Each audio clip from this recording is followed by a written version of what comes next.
দে চাল দে আমের গেরে উড়ে আছে কারা তাকে মাছ মারিছে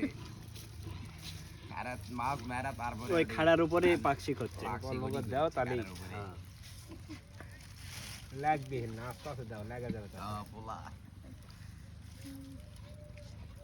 কাজ কখন শেষ আপনি ও গোবিনাথ যাওয়া লাগবে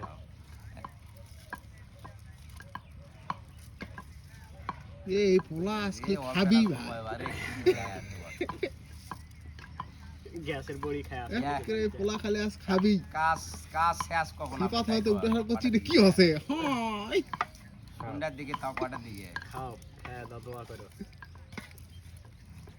দেখো পানি দেওয়া লাগবে পানি তো দেওয়া লাগবে কত দূরে বাড়ি থেকে কত দূরে পানি দেওয়া লাগবে না দেওয়া লাগবে হ্যাঁ পানি দিলাম রং হয়ে গেছে না বেশি আর ফাইন আছে ওই রঙই হবে পরে মাগরিব বেলা আগ দা বারামো বেরাবা তুমি এখন করো কি বোতলে তেল ঢালে দাও আর পানি দাও গিরাই দিয়ে